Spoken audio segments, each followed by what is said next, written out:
ಮನೆಯಿಂದ ಹೊರಗೆ ಹೋಗ್ತಾ ಈ ವಸ್ತುಗಳನ್ನು ತಿನ್ನಿ, ಶ್ರೀಮಂತಿಕೆ ಹುಡುಕಿ ಬರುತ್ತೆ.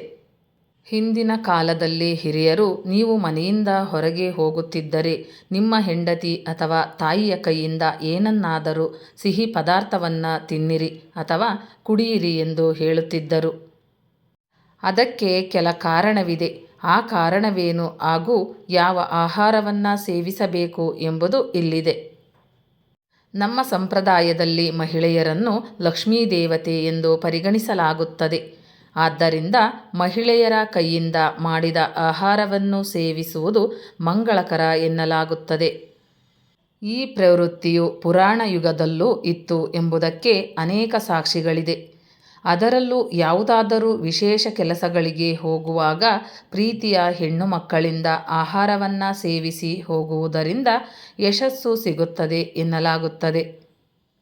ಮೊದಲೆಲ್ಲ ರಾಜರು ತನ್ನ ತಾಯಿಯ ಅಥವಾ ಹೆಂಡತಿಯ ಕೈಯಿಂದ ಸಿಹಿ ಮೊಸರು ಅಥವಾ ಯಾವುದೇ ಸಿಹಿ ತಿಂದು ಯುದ್ಧಕ್ಕೆ ಹೋಗುತ್ತಿದ್ದರು. ಅದು ಅವರಿಗೆ ಆಶೀರ್ವಾದದಂತಿತ್ತು ಎನ್ನಬಹುದು. ಇದರಿಂದ ಯುದ್ಧವನ್ನು ಗೆಲ್ಲುತ್ತಿದ್ದರು ಎಂದು ಸಹ ಹೇಳಲಾಗುತ್ತದೆ. ಆದ್ದರಿಂದ ನೀವು ಹೊರಗೆ ಹೋಗುತ್ತಿದ್ದರೆ ನಿಮ್ಮ ಹೆಂಡತಿ ಅಥವಾ ತಾಯಿಯ ಕೈಯಿಂದ ಏನನ್ನಾದರೂ ಸಿಹಿ ಪದಾರ್ಥವನ್ನು ತಿನ್ನಿರಿ ಅಥವಾ ಕುಡಿಯಿರಿ. ಇದರಿಂದ ನೀವು ಮಾಡಲು ಹೋಗುವ ಯಾವುದೇ ಕಾರ್ಯವು ಯಶಸ್ವಿಯಾಗುತ್ತದೆ. ಮನೆಯವರ ಕೈಯಿಂದ ಏನನ್ನಾದರೂ ತಿಂದು ಹೊರಗೆ ಹೋಗುವುದರಿಂದ ದೇವರ ಆಶೀರ್ವಾದ ನಿಮ್ಮ ಮೇಲೆ ಇರುತ್ತದೆ ಎನ್ನುವ ನಂಬಿಕೆಯಿದೆ. ಅದರಿಂದ ನಿಮಗೆ ತೊಂದರೆಯಾಗುವುದಿಲ್ಲ. ನಿಮ್ಮ ಕೆಲಸದಲ್ಲಿ ನೀವು ಸುಗಮವಾಗಿ ಯಶಸ್ವಿಯಾಗುತ್ತೀರಿ ಎಂದು ಹೇಳಲಾಗುತ್ತದೆ. ಹಾಗಾದರೆ ನೀವು ಮನೆಯಿಂದ ಹೊರಗೆ ಹೋಗುವಾಗ ಯಾವ ವಸ್ತುಗಳನ್ನು ತಿಂದು ಹೊರಗೆ ಹೋಗಬೇಕು ಎಂಬುದು ಇಲ್ಲಿದೆ. 1. ಮನೆಯಿಂದ ಹೊರಡುವಾಗ ನೀವು ನಿಮ್ಮ ಹೆಂಡತಿಯ ಕೈಯಿಂದ ಕಲ್ಲು ಸಕ್ಕರೆ ತಿನ್ನಬೇಕು. ಅದು ನಿಮ್ಮ ಜೀವನದಲ್ಲಿ ಅದೃಷ್ಟವನ್ನು ಬೆಳಗಿಸುತ್ತದೆ ಮತ್ತು ನೀವು ಕೆಲಸದತ್ತ ಗಮನ ಹರಿಸುವಂತೆ ಮಾಡುತ್ತದೆ. ಇದರಿಂದ ಕೆಲಸದಲ್ಲಿ ಯಶಸ್ಸು ಸಿಗುತ್ತದೆ. 2. ನೀವು ಮನೆಯಿಂದ ಹೊರಗೆ ಕಾಲಿಡುವಾಗ ಬಾದಾಮಿ ತಿನ್ನಿ. ಇದು ನಿಮ್ಮ ಬುದ್ಧಿ ಚುರುಕಾಗಿ ಕೆಲಸ ಮಾಡಲು ಸಹಾಯ ಮಾಡುತ್ತದೆ. ಮನಸ್ಸು ಶಾಂತವಾಗಿರುತ್ತದೆ. ಅಲ್ಲದೆ ಇದರಿಂದ ನಿಮ್ಮ ಆಲೋಚನಾ ಶಕ್ತಿ ಅಭಿವೃದ್ಧಿಗೊಳ್ಳುತ್ತದೆ ಎನ್ನಲಾಗುತ್ತದೆ.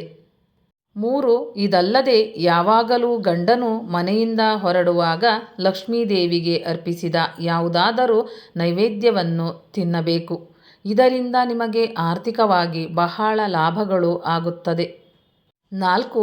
ಮನೆಯಿಂದ ಹೊರಡುವಾಗ ಮನೆಯಲ್ಲಿರುವ ಮಹಿಳೆಯ ಕೈಯಿಂದ ಅಂದರೆ ತಾಯಿ ಅಥವಾ ಹೆಂಡತಿ ಹಾಗೂ ಸಹೋದರಿಯಿಂದ ಮೊಸರು ಮತ್ತು ಸಕ್ಕರೆಯನ್ನು ತಿನ್ನುವುದು ಬಹಳ ಶುಭ ಫಲಗಳನ್ನು ನೀಡುತ್ತದೆ ಎನ್ನಲಾಗುತ್ತದೆ. ಹೀಗೆ ಮಾಡುವುದರಿಂದ ನೀವು ಎಲ್ಲದರಲ್ಲೂ ಯಶಸ್ವಿಯಾಗುತ್ತೀರಿ. ಯಶಸ್ಸು ನಿಮ್ಮನ್ನು ಹುಡುಕಿ ಬರುತ್ತದೆ. 5. ನೀವು ಹೊಸ ಕೆಲಸವನ್ನು ಪ್ರಾರಂಭಿಸಲು ಹೊರಟಿದ್ದರೆ ಮನೆಯಿಂದ ಹೊರಡುವ ಮೊದಲು ಯಾವುದಾದರೂ ಸಿಹಿ ತಿಂಡಿಗಳನ್ನು ತಿನ್ನುವುದು ಶುಭ ಎನ್ನಲಾಗುತ್ತದೆ. 6. ನೀವು ಕೆಲಸದ ಸಂದರ್ಶನಕ್ಕೆ ಹೋಗುತ್ತಿದ್ದರೆ ಸಂದರ್ಶನದಲ್ಲಿ ಯಶಸ್ವಿಯಾಗಲು ಹೊರಗೆ ಹೋಗುವ ಮೊದಲು ಜೇನುತುಪ್ಪ ಮತ್ತು ಶುಂಠಿ ತಿನ್ನಿರಿ. ಎಲ್ಲಕ್ಕಿಂತ ಹೆಚ್ಚಾಗಿ ಹೆಂಡತಿಯ ಕೈಯಿಂದ ತಿನ್ನುವುದು ಉತ್ತಮ ಫಲಿತಾಂಶವನ್ನು ನೀಡುತ್ತದೆ. 7. ಮನೆಯಿಂದ ಹೊರಡುವಾಗ ನೀವು ಹೋಗುವ ಮೊದಲು ಸಿಹಿ ಪಾನೀಯವನ್ನು ಸೇವಿಸಿ. ಇದು ಕೆಲಸದ ಸ್ಥಳದ ಸಂಬಂಧದ ಮಾಧುರ್ಯವನ್ನು ಕಾಪಾಡುತ್ತದೆ ಮತ್ತು ನಂಬಿಕೆಯನ್ನು ಹೆಚ್ಚಿಸುತ್ತದೆ. 8. ಗಣೇಶನಿಗೆ ಬೆಲ್ಲವನ್ನು ನೈವೇದ್ಯ ಮಾಡಿದ ನಂತರ ಬೆಲ್ಲವನ್ನು ನೀವೇ ತಿಂದು ಮನೆಯಿಂದ ಹೊರಗೆ ಹೋಗಿ. ಇದು ನಿಮಗೆ ಯಾವುದೇ ಕೆಟ್ಟ ಶಕ್ತಿಗಳು ಸಮಸ್ಯೆ ಮಾಡದಂತೆ ತಡೆಯುತ್ತದೆ. ಸ್ನೇಹಿತರೆ, ಈ ಮಾಹಿತಿ ನಿಮಗೆ ಇಷ್ಟವಾಗಿದ್ದಲ್ಲಿ ದಯವಿಟ್ಟು ಒಂದು ಲೈಕ್ ಮಾಡಿ, ಶೇರ್ ಮಾಡಿ, ಚಾನಲ್ಗೆ ಸಬ್ಸ್ಕ್ರೈಬ್ ಮಾಡಿ. ಇದೇ ರೀತಿಯ ಉಪಯುಕ್ತವಾದ ಮಾಹಿತಿಗಳೊಂದಿಗೆ ಮತ್ತೆ ಭೇಟಿಯಾಗೋಣ. ಧನ್ಯವಾದಗಳು.